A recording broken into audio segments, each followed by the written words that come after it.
माँ की पेंशन। रघुवीर बाबू के जाने के बाद से सीता देवी अपने बड़े पुत्र कार्तिक के साथ रह रही थी। पिछले महीने ही कार्तिक ने दौड़ धूप कर माँ सीता देवी का फैमिली पेंशन चालू करवा दिया था।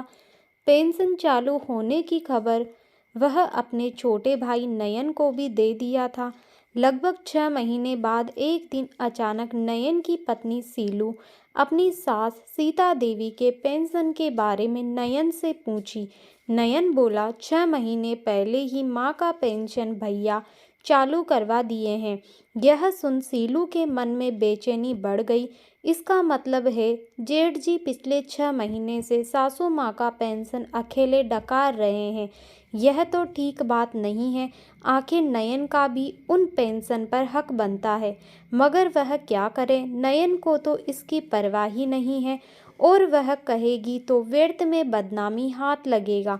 बहुत सोच विचार कर वह इस निर्णय पर पहुंची कि महीने की पहली तारीख को वह सासू माँ को पास बुला लेगी। पेंशन की राशि में अपना हिस्सा लेने के बाद वह पुनः उन्हें जेठ जी के पास भेज देगी। इसके लिए वह नयन का भी पूरी तरह से ब्रेन वॉश कर उसे तैयार कर ली। आज महीने की आखिरी तारीख है। सीलू अपने पति नयन से बोली, माँ जी का पेंशन आ गया होगा, उन्हें सप्ताह भर के लिए ले आइए। बड़े साहब ही उनका पेंशन क्यों ले, हमारा भी माँ जी के पेंशन पर हक है। सीलू का कहना सही था। नयन माँ को लाने गया। बड़ी भाभी बोली, यह तो खुशी की बात है, ले जाइए, माँ जी का मन भी बहल जाएगा। एक जगह रहते हुए उनका मन भी ऊब गया होगा। नयन माँ से बोला, माँ मैं तुम्हें लेने आया हूँ, सप्ताह भर रहकर वापस आ जाना। माँ सीता देवी खुशी खुशी नयन के साथ नयन के घर आ गई। नयन की पत्नी सीता देवी के पसंद का खाना बनाई। माँ बहुत खुश थी। 2 दिन गुजर गए। सीलू नयन से बोली, माँ जी से कुछ उधार के बहाने एटीएम मांगिए, फिर उनके अकाउंट से तोड़े तोड़े कर सब पेंशन ले लीजिएगा। आखिर माँ जी को खर्चा ही क्या है। नयन को इस तरह झूठ बोलना अच्छा नहीं लग रहा था। फिर भी वह माँ से बोला, माँ कुछ रुपए की जरूरत आन पड़ी है, तुम्हारे पास है? कितना चाहिए बेटे, बोलो, सीता देवी स्नेहपूर्वक पूछी। सीता देवी के इस स्नेह भरे प्रश्न से नयन समझ नहीं पा रहा था कि वह माँ से कैसे झूठ बोले। वह बोला, माँ तुम अपना एटीएम दे दो, मैं ज़रूरत के अनुसार निकाल लूँगा। सीता देवी कुछ देर तक चुप रही, फिर बोली, बेटा एटीएम तो मैं तुम्हारे बड़े भाई को दे रखी हूँ, तुम कहते हो तो उससे मांग लेती। सीलू जो माँ बेटे की बात किचन से खाना बनाते हुए सुन रही थी, यह सुन बोल पड़ी, माँ जी आप जेठ जी को अपना एटीएम क्यों दी? अब तक तो जेठ जी आपका सारा पेंशन निकाल चुके होंगे, ऐसी गलती आपने क्यों किया? हम लोग से पूछ लेती। अब पेंशन की राशि के बारे में क्या पूछना, तुम लोग लो या तुम्हारा बड़ा भाई, इससे मुझे कोई फर्क नहीं पड़ता। मैं पैसे कौड़ी की झंझट में अब उलझना नहीं चाहती। तुम दोनों भाई जैसा चाहो रखो, पैसा आज खर्च करो या मेरे मरने के बाद, मुझे कोई मतलब नहीं। वैसे तुम दोनों भाई सुख से मिलजुल कर रहो, मैं बस यही चाहती हूँ। सीता देवी के इस बात पर सीलू मुंह बनाते हुए किचन में चली गई।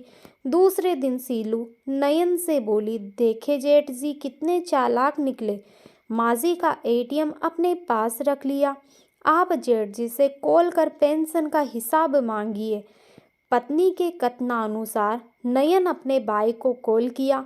बड़े भाई ने सारा हिसाब देते हुए कहा, माँ का सारा पेंशन जमा है, मुझे अभी तक माँ के पेंशन की कोई ज़रूरत नहीं पड़ी।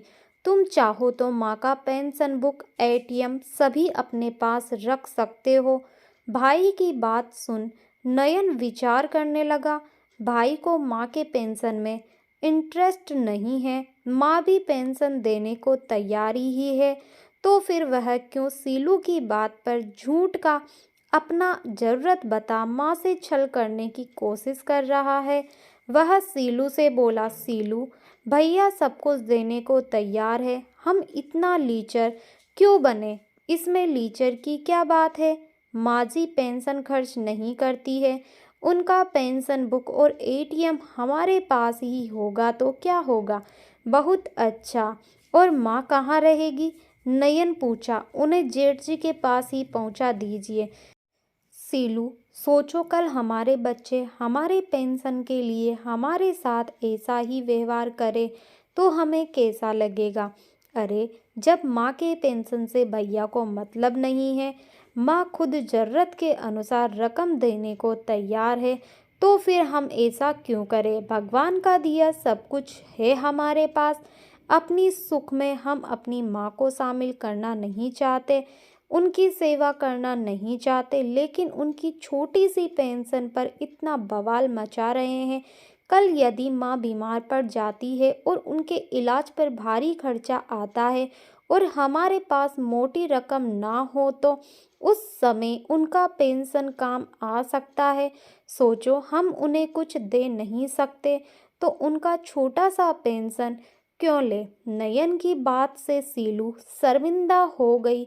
दूसरे दिन सीता देवी पूछी, बेटा पैसा का जरूरत है?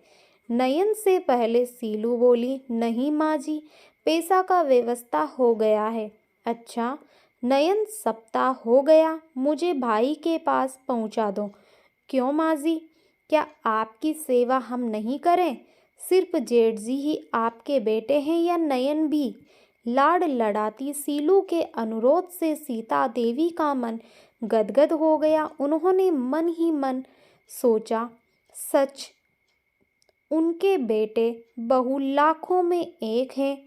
अब फिर कभी सीलू नयन से सीता देवी की पेंशन की चर्चा नहीं करती है, बल्कि अपने सामर्थ्य से ज़्यादा अपनी सास की सेवा करने लगी। उम्मीद करती हूँ कि आपको हमारी यह कहानी पसंद आई होगी। कहानी पसंद आए तो वीडियो को लाइक शेयर, चैनल को सब्सक्राइब जरूर कीजिए। इस कहानी पर आपकी क्या राय है कमेंट बॉक्स के अंदर ज़रूर बताइए। कहानी पूरी देखने के लिए आपका बहुत बहुत धन्यवाद।